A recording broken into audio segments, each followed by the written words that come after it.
Episodio 18. El ejército de terracota. ¿Cómo se vivía realmente la historia?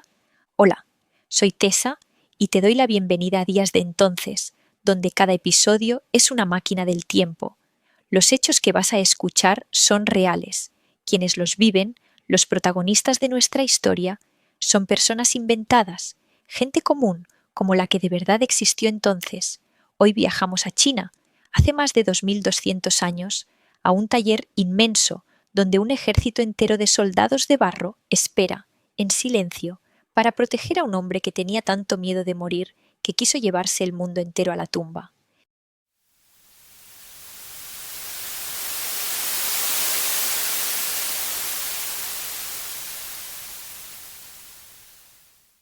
Te voy a hacer una pregunta y quiero que te quedes con tu respuesta hasta el final. ¿Qué serías capaz de hacer para no morir nunca? Guárdala, porque hace más de 2200 años el hombre más poderoso que había pisado la tierra se hizo esa misma pregunta, y su respuesta fue tan descomunal, tan aterradora y tan hermosa a la vez, que todavía hoy la estamos desenterrando. Pero no vamos a empezar por él. Vamos a empezar por un niño con las manos llenas de barro. Se llamaba Wen, y tenía 12 años la primera vez que sostuvo entre las manos la cabeza de un hombre. No te asustes, era una cabeza de barro, una cabeza de arcilla gris, todavía húmeda, del tamaño exacto de la de una persona de verdad, con sus ojos, su nariz, sus labios, sus orejas. Wen la sostenía con las dos manos, muerto de miedo de que se le cayera, mientras el viejo maestro lo miraba en silencio, esperando. ¿Qué le falta?, preguntó el maestro. Wen miró la cara. Estaba bien hecha, tenía todo lo que tiene que tener una cara. Y sin embargo, no lo sé, maestro, está vacía. El viejo sonrió, con esa sonrisa de los que llevan toda la vida haciendo una sola cosa y la hacen mejor que nadie. Le falta ser alguien, dijo. Cualquiera puede hacer una cara. Nosotros no hacemos caras, muchacho. Nosotros hacemos personas. Y así empezó todo. Déjame que te lleve a aquel lugar, porque no vas a creerte dónde estaba trabajando ese niño. Wen vivía y trabajaba en el mayor taller de escultura que ha existido jamás sobre la faz de la tierra, un lugar donde no se hacían 10 estatuas, ni 100 ni 1000, se hacían miles, un ejército entero, soldados de barro a tamaño natural, cada uno tan alto como un hombre de verdad, o más, infantes, arqueros, lanceros, jinetes, generales, y caballos de arcilla tirando de carros de guerra. Todo un ejército de terracota, formado en filas dentro de unas fosas enormes bajo tierra, mirando al frente, esperando una batalla que nunca iba a llegar.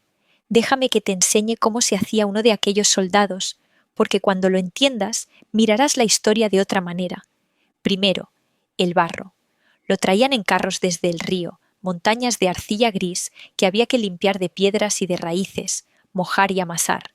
Y se amasaba con los pies, hombres descalzos pisando el barro en grandes balsas, horas y horas, hasta dejarlo fino y sin una sola burbuja de aire, porque una burbuja de aire en el horno revienta y parte la figura. Wen aprendió pronto que el barro, si no lo respetabas, te castigaba. Luego, el cuerpo, no se hacía de una pieza, se hacían por partes, como si montaras a una persona. Primero los pies, plantados sobre una losa para que el soldado no se cayera, encima las piernas macizas, luego el torso, hueco por dentro, levantado a tiras de barro, vuelta sobre vuelta, como quien hace una vasija enorme, después los brazos y las manos, esas manos abiertas para sujetar armas de verdad que ya no están. Cada guerrero pesaba, terminado, más que 2 hombres juntos, hacían falta varias personas solo para moverlo, y al final, lo último que se colocaba, lo más importante, la cabeza. La cabeza se modelaba aparte, con un cuidado infinito, y se encajaba en el cuello cuando todo lo demás estaba listo. Por eso el trabajo de Wen y del maestro era el más delicado de todos.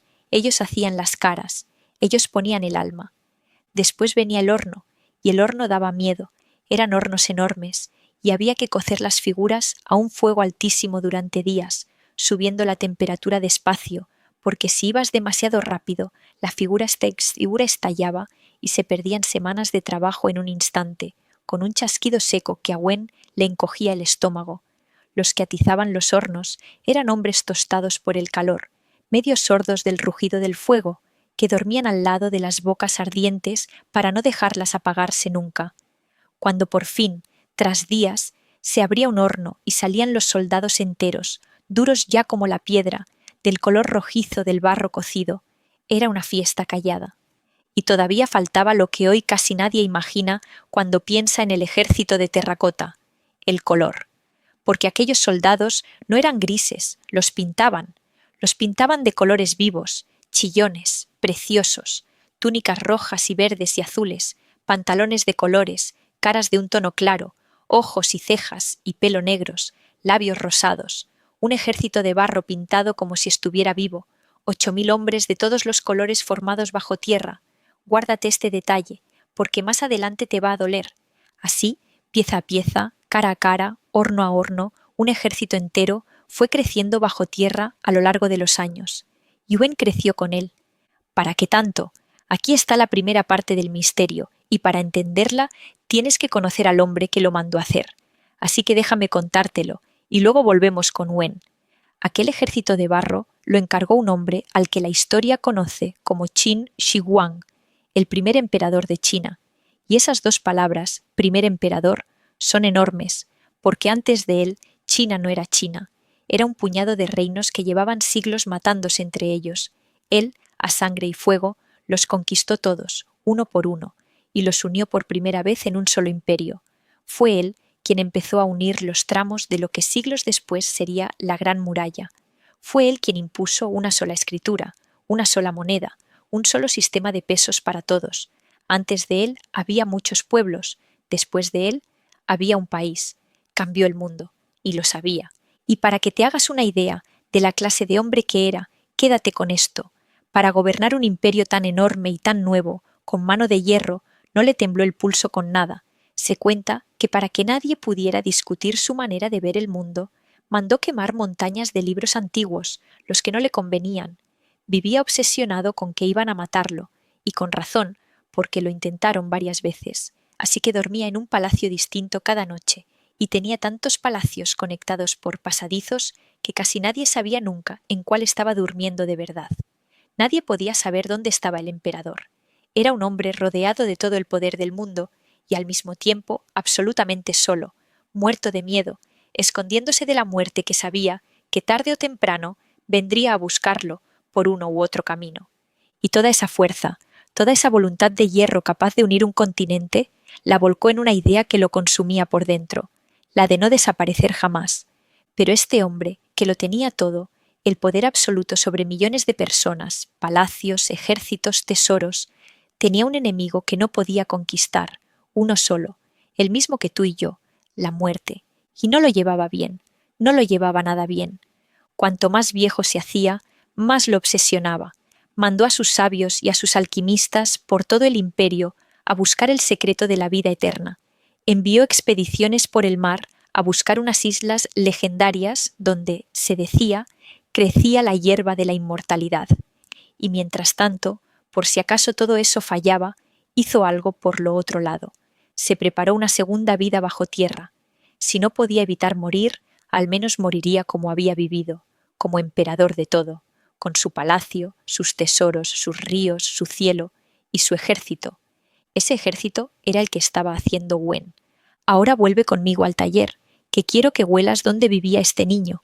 Olía a barro, sobre todo, arcilla húmeda, esa tierra fina y gris que traían en carros desde las orillas del río y que había que amasar con los pies, descalzos, hasta dejarla suave como la masa del pan. Olía a humo, porque por todas partes había hornos enormes, hornos de ladrillo del tamaño de una casa, encendidos día y noche, cociendo las figuras a un fuego tan alto que el aire temblaba delante de la boca del horno y no podías acercarte sin que se te secaran los ojos. Y por encima de todo, cuando el viento venía del este, olía a algo más lejano y más inquietante, a la obra, a la montaña que estaban levantando a lo lejos, la tumba del emperador, donde decían que trabajaban cientos de miles de hombres removiendo la tierra como un ejército de hormigas. Porque, y esto es verdad, agárrate, en aquella obra llegaron a trabajar, a lo largo de los años, 700.000 hombres, 700.000, un número que en aquella época era casi imposible de imaginar, más gente de la que vivía en muchos reinos enteros, campesinos arrancados de sus campos, prisioneros, condenados, obreros traídos de todos los rincones del imperio recién nacido, para levantar la casa eterna de un solo hombre, y el pequeño Wen, con sus manos de niño y su barro, era una piecita minúscula de aquella máquina gigantesca, pero era una pieza con un don, porque el viejo maestro había visto algo en él. Los dos formaban una pareja rara. El maestro era viejísimo, con las manos nudosas y manchadas de arcilla seca hasta el codo, pocas palabras, y unos ojos que veían en un trozo de barro lo que nadie más veía. Y Wen era todo lo contrario, pequeño, flaco, preguntón, con las rodillas siempre peladas. El maestro no tenía hijos. Wen no tenía a nadie. Lo habían llevado al taller de crío, como a tantos otros, y no recordaba otra casa. Sin decírselo nunca, sin una sola palabra de cariño, los dos se habían ido convirtiendo, poco a poco, en la familia el uno del otro. Y el maestro le enseñó el gran secreto del ejército de barro, el secreto por el que, más de 2000 años después, tú y yo seguimos hablando de él. Déjame que te lo cuente como se lo enseñó a Wen, porque es de las cosas más bonitas que conozco. Un día, el maestro llevó a Wen a lo alto de un montículo desde donde se veían las fosas, miles de soldados de barro en filas, hasta donde alcanzaba la vista, y le dijo: «Mira bien, ¿qué ves?» «Soldados», dijo Wen, «muchísimos soldados. Acércate más, mira las caras». Y Wen bajó y fue pasando entre las filas mirando una cara tras otra, y poco a poco se le fue abriendo la boca, porque no había dos iguales, no había dos caras iguales. Uno tenía la nariz ancha, el de al lado fina, uno tenía los ojos muy juntos y el ceño fruncido, como si estuviera enfadado con el mundo. El siguiente, una cara redonda y tranquila de hombre bonachón. Este llevaba un bigote fino, aquel, la barba de 3 días de un campesino joven, el de más allá, arrugas de anciano y una cicatriz en la mejilla. Había caras de todos los rincones del imperio, hombres del norte, anchos y de ojos rasgados, hombres del sur, más menudos, miles y miles de soldados de barro, y cada uno con la cara de una persona distinta. «¿Cómo?», susurró Wen. «¿Cómo se hace esto? Es imposible inventar tantas caras distintas». Y el maestro le dijo la frase que Wen no olvidaría jamás. «No se inventan, muchacho, se copian». Cada una de estas caras es la de un hombre de verdad. Y aquí, déjame que salga un momento del taller para decirte una cosa, porque es real y todavía asombra a los sabios de hoy. El ejército de terracota tiene cerca de 8000 figuras, y es cierto, entre las miles de caras que se han desenterrado, prácticamente no hay dos iguales. Cada guerrero tiene sus propios rasgos, su peinado, su expresión, su gesto. Los expertos creen que los artesanos se inspiraban en personas reales, quizá en los propios obreros y soldados que tenían alrededor, combinando y modelando rasgos de verdad. 8000 hombres de barro, y cada uno con una cara única, como la tuya, como la mía. No es un ejército de muñecos repetidos, es un retrato en arcilla de un pueblo entero. Vuelvo con Wen. «Ven», le dijo el maestro aquel día, «te voy a enseñar de verdad». Y lo llevó de vuelta al taller y sentó al niño delante de un hombre, un obrero cualquiera, un aguador que traía el agua a los hornos, un tipo flaco, cansado, con una arruga muy honda entre las cejas de tanto entornar los ojos al sol. El maestro le puso a Wen un bloque de barro en las manos y le dijo: «Míralo, no lo mires como se mira a un desconocido, míralo como si tuvieras que acordarte de él toda la vida. ¿Qué tiene ese hombre que no tiene ningún otro?». Y Wen miró de verdad, por primera vez en su vida, la cara de otro ser humano, la arruga entre las cejas, la forma en que le caía el pelo, un diente que le faltaba y que le torcía un poco la sonrisa, los ojos, cansados pero amables, y empezó a apretar el barro con los pulgares, despacio, temblando, buscando en la arcilla aquella cara concreta, la de aquel hombre concreto, la de nadie más.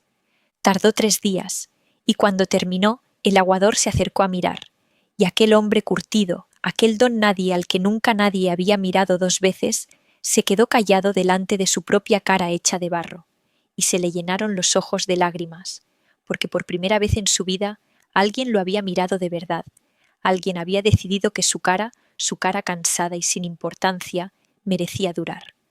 Ahora, le dijo el maestro a Wen, muy bajito, ya sabes lo que hacemos aquí.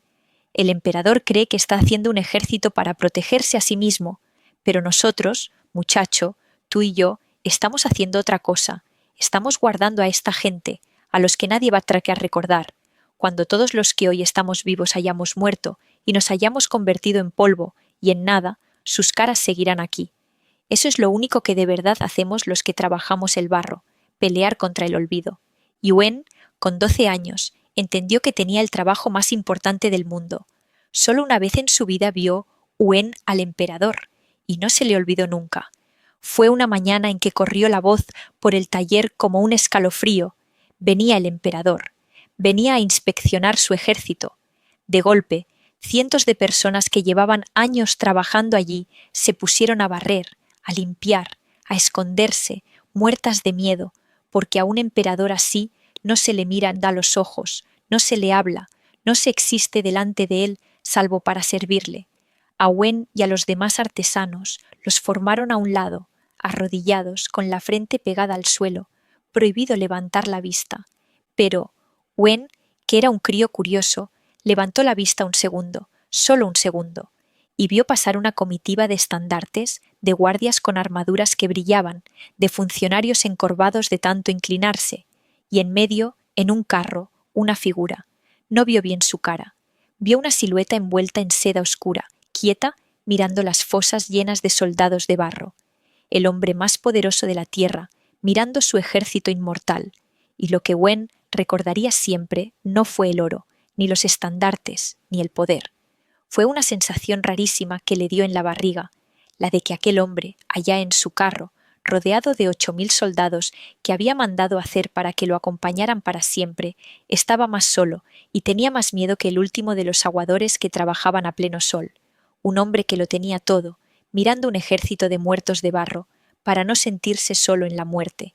Wen bajó la vista otra vez, con el corazón golpeando, y por primera vez, en lugar de miedo, sintió por el emperador algo que no supo nombrar hasta muchos años después. Sintió pena. Pasaron los años. Wen creció. Sus manos se hicieron rápidas y seguras, y sus soldados, porque ya eran suyos, empezaron a ser tan buenos como los del maestro, o mejores. Modeló a decenas de hombres, al herrero tuerto, al cocinero gordo que cantaba, y hubo uno al que Wen no olvidó nunca. Un muchacho, casi de su edad, que había llegado en una cuerda de reclutas desde un pueblo del sur, a cientos de leguas. Se llamaba... Bueno, da igual cómo se llamaba. Nadie guardó su nombre. Trabajaba acarreando barro, y por las noches, cuando los demás dormían, Wen lo oía a veces llorar bajito, en la oscuridad del barracón, echando de menos a su madre y unos campos de arroz que sabía que no iba a volver a ver.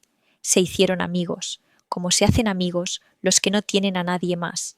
El muchacho le contaba a Wen cómo era su pueblo, el olor del arroz recién cortado, la cara de su madre, y un invierno, uno de esos inviernos crudos en que el barro se congelaba y los hombres caían enfermos como moscas, el muchacho del sur se puso a toser, y ya no paró, y una mañana no se levantó.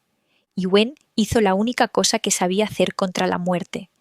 Cogió un bloque de barro, y de memoria, con los ojos ardiendo, modeló su cara.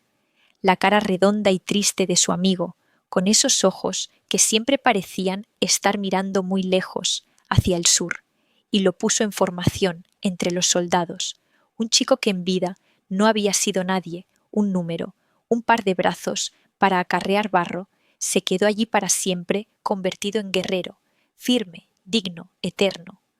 Wen sabía dónde estaba, en qué fila, en qué puesto, y a veces iba a verlo, y le contaba cosas, como quien visita una tumba, solo que aquella no era una tumba, era lo contrario de una tumba.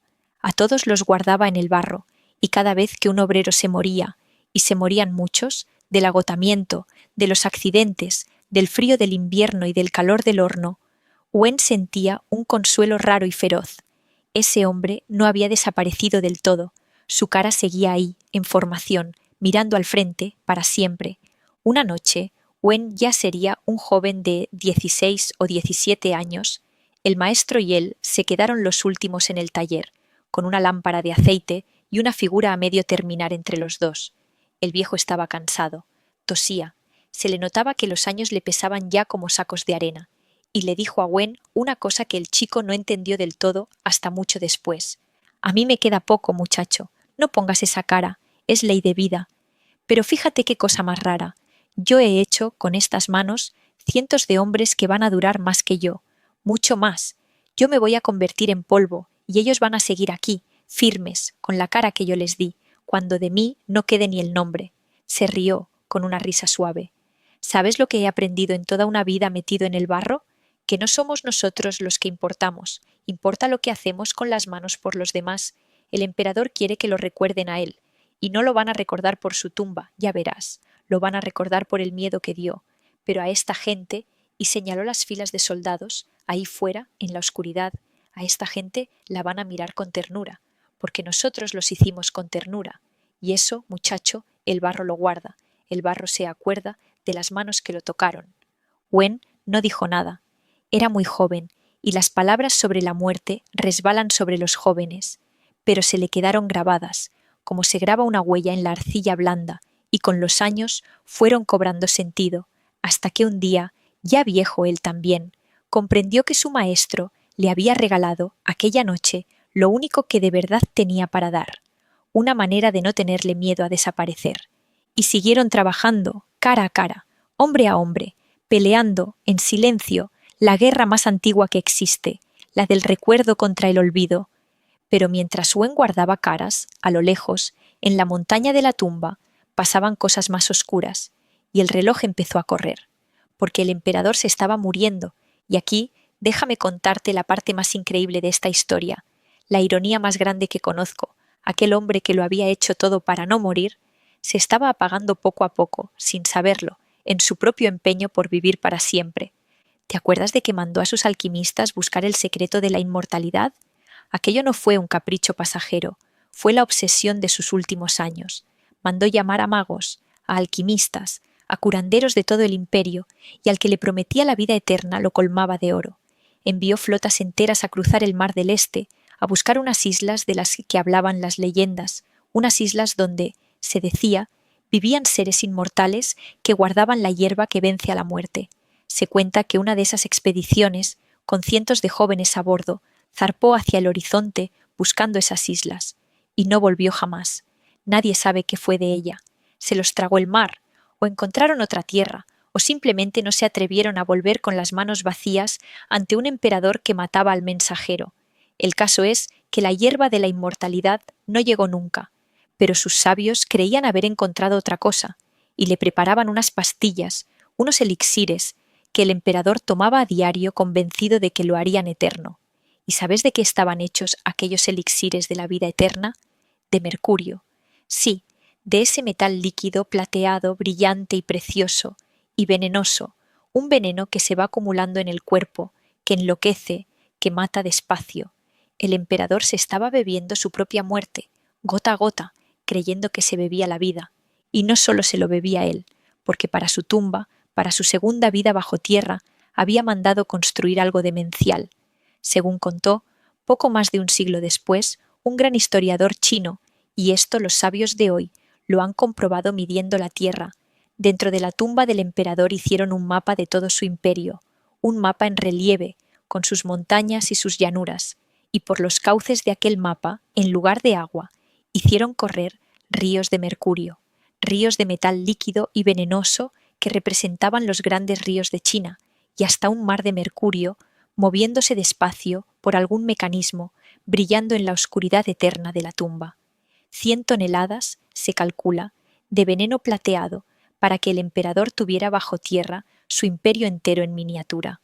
Un hombre tan enamorado de su poder que quiso llevarse un país entero a la tumba, y tan aterrado de morir que se pasó la vida entera buscando, en vano, la manera de no hacerlo.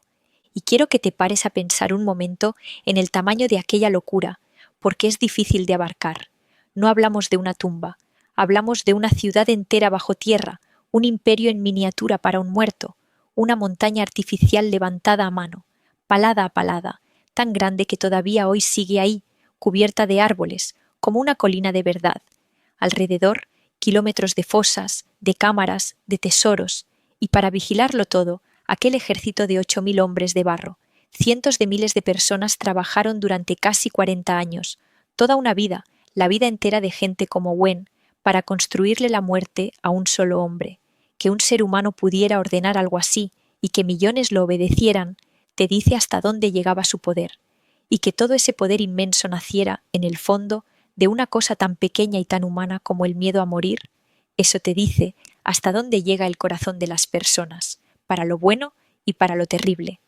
El emperador murió lejos de casa, de viaje, todavía buscando esas islas mágicas de la inmortalidad que nunca encontró. Tenía 49 años, el hombre que había unido China, que había vencido a todos sus enemigos, que había mandado hacer un ejército de 8.000 soldados para que lo protegieran en la muerte, murió como muere cualquiera, como moriremos tú y yo, y a lo mejor, en el último momento, entendió por fin lo que el viejo maestro de Wen sabía desde siempre, que no hay muralla, ni ejército, ni río de mercurio que pare a la muerte. Y su muerte, fíjate, fue tan extraña como toda su vida, porque murió lejos de la capital, de viaje, y sus ministros más cercanos tuvieron miedo.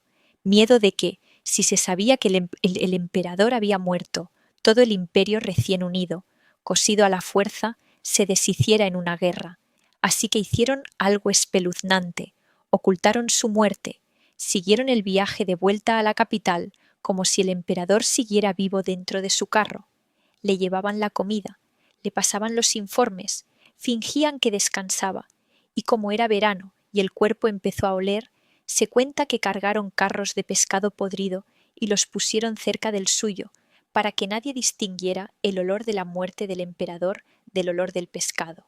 El hombre que había querido ser inmortal hizo su último viaje convertido en un secreto que apestaba, escoltado por carretadas de pescado podrido para disimular. Hay ironías que uno no se atrevería a inventar. Cuando por fin se supo y se pudo por fin sellar la tumba, empezó el momento que Wen y todos los que trabajaban allí llevaban tiempo temiendo en voz baja, porque corría un rumor por los barracones, un rumor feo. Se decía que a los que habían construido las partes más secretas de la tumba no los iban a dejar marchar. Al principio nadie quería creerlo, pero cuanto más se acercaba el final de la obra, más miedo había en el aire, un miedo que se pegaba a la piel como el polvo del barro.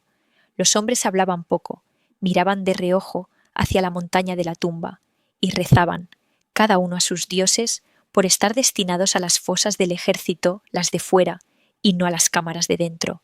Y ahora, la parte que a Wen le tocó vivir, la más difícil de contar. Cuando el emperador murió, había que terminar la tumba y cerrar la tumba de un emperador que se llevaba dentro tesoros incalculables, mapas secretos y trampas mortales, planteaba un problema. Los que la habían construido sabían dónde estaba todo, sabían cómo entrar, sabían dónde estaban los tesoros y dónde las trampas, y un secreto que conoce mucha gente no es un secreto.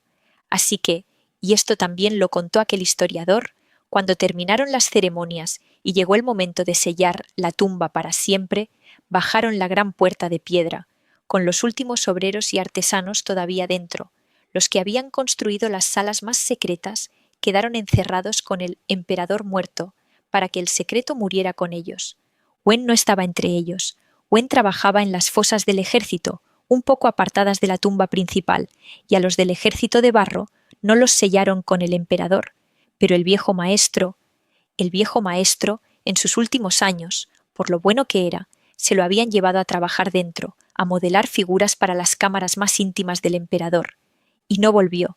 No te voy a contar una escena de terror, porque esta no es esa clase de historia, y porque a la gente de verdad que aquello le pasó, le debemos respeto, no espectáculo.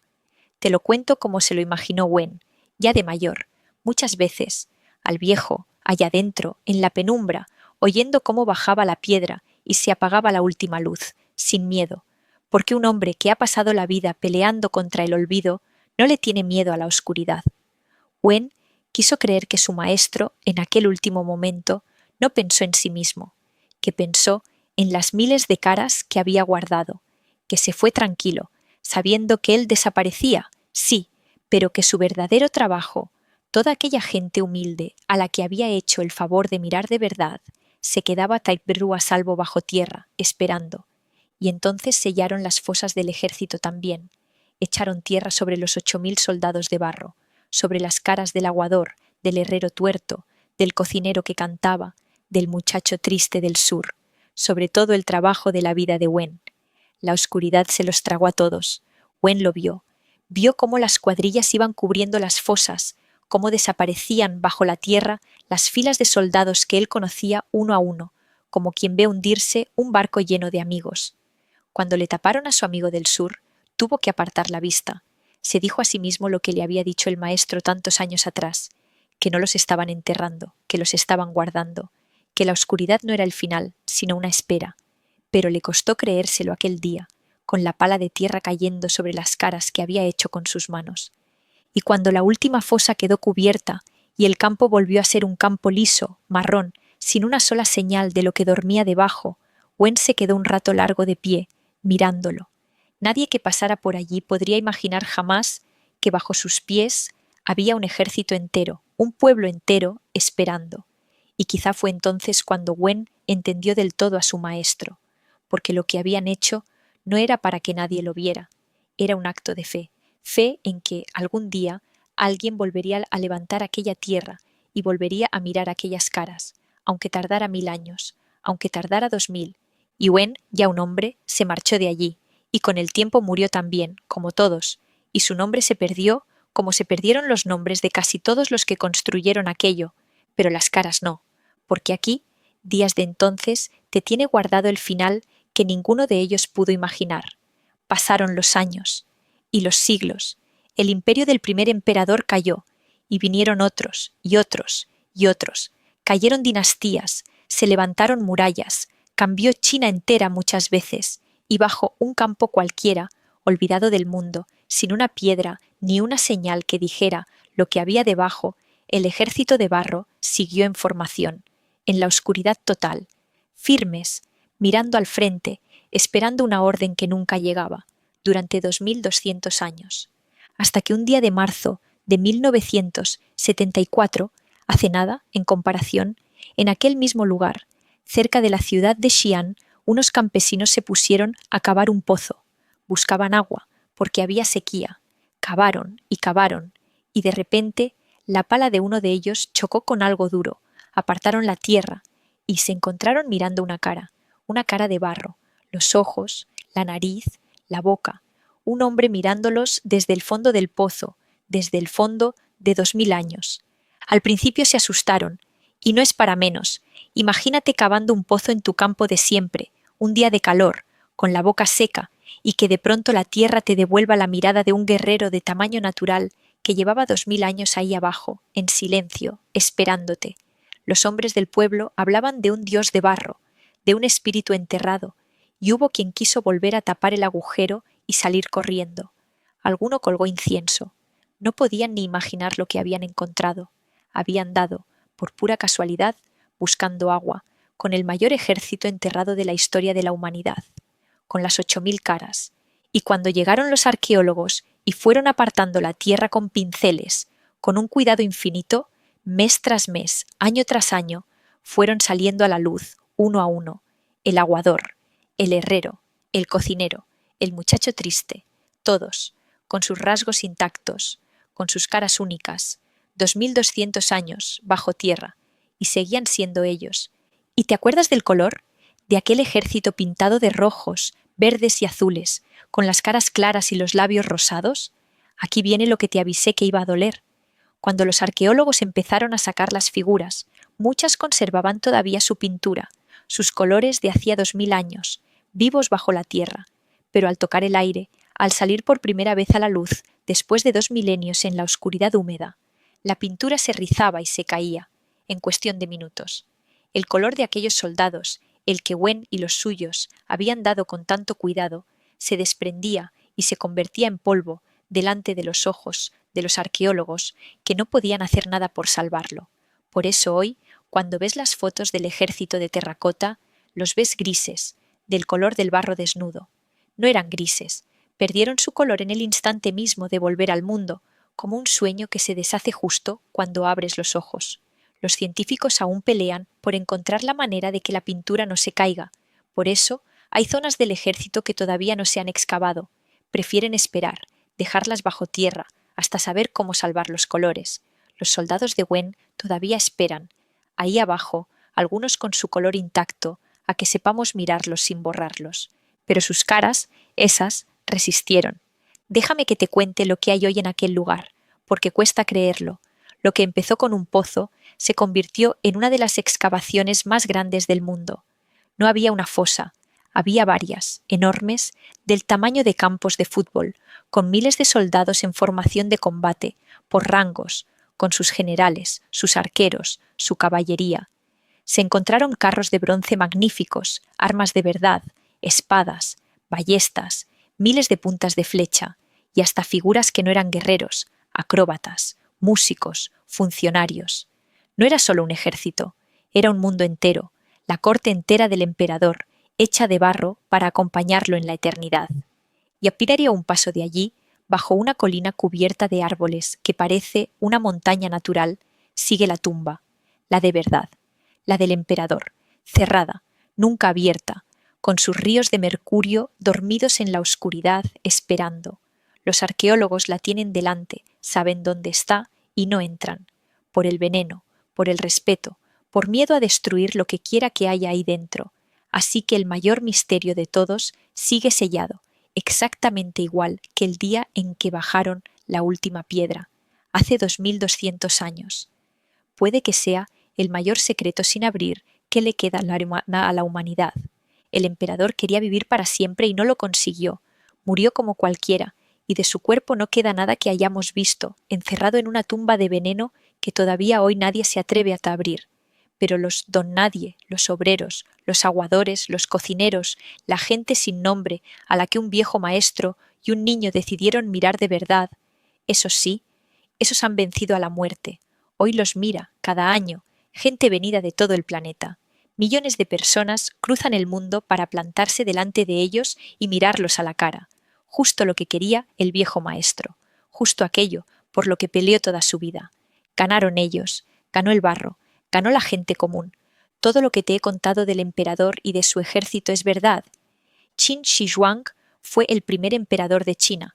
Unificó por la fuerza los reinos que se peleaban, creó un solo imperio, impuso una escritura, una moneda y unas medidas comunes, y empezó a unir la gran muralla.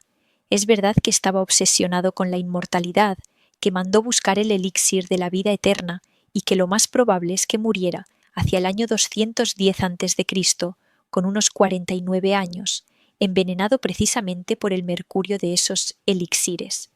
Es verdad que en la construcción de su mausoleo llegaron a trabajar, a lo largo de casi 40 años, cientos de miles de personas. Las crónicas antiguas hablan de 700.000. Es verdad que mandó enterrar cerca un ejército de cerca de 8.000 guerreros de terracota a tamaño natural, con caballos y carros, y que, esto es de las cosas más asombrosas, casi no hay dos caras iguales.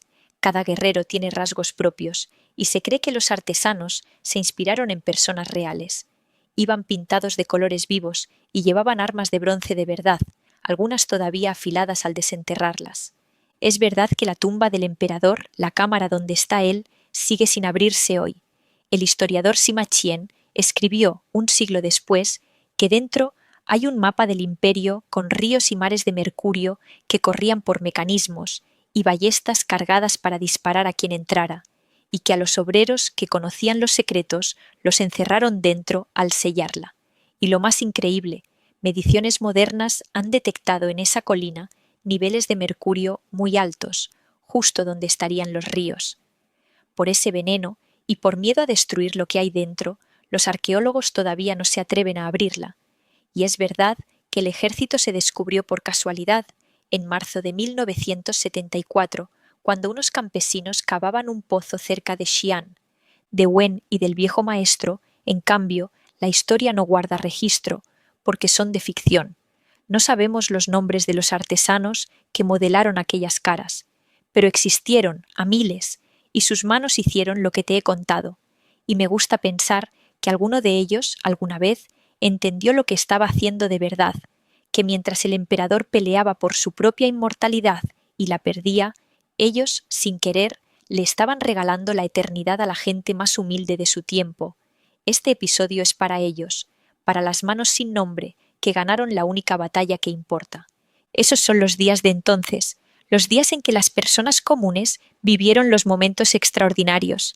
Yo soy Tessa, y esto ha sido Días de Entonces. Si te ha gustado, suscríbete para no perderte el próximo viaje y déjame en los comentarios a qué época y a qué lugar te gustaría que viajáramos la próxima vez. Nos escuchamos muy pronto. Cuídate.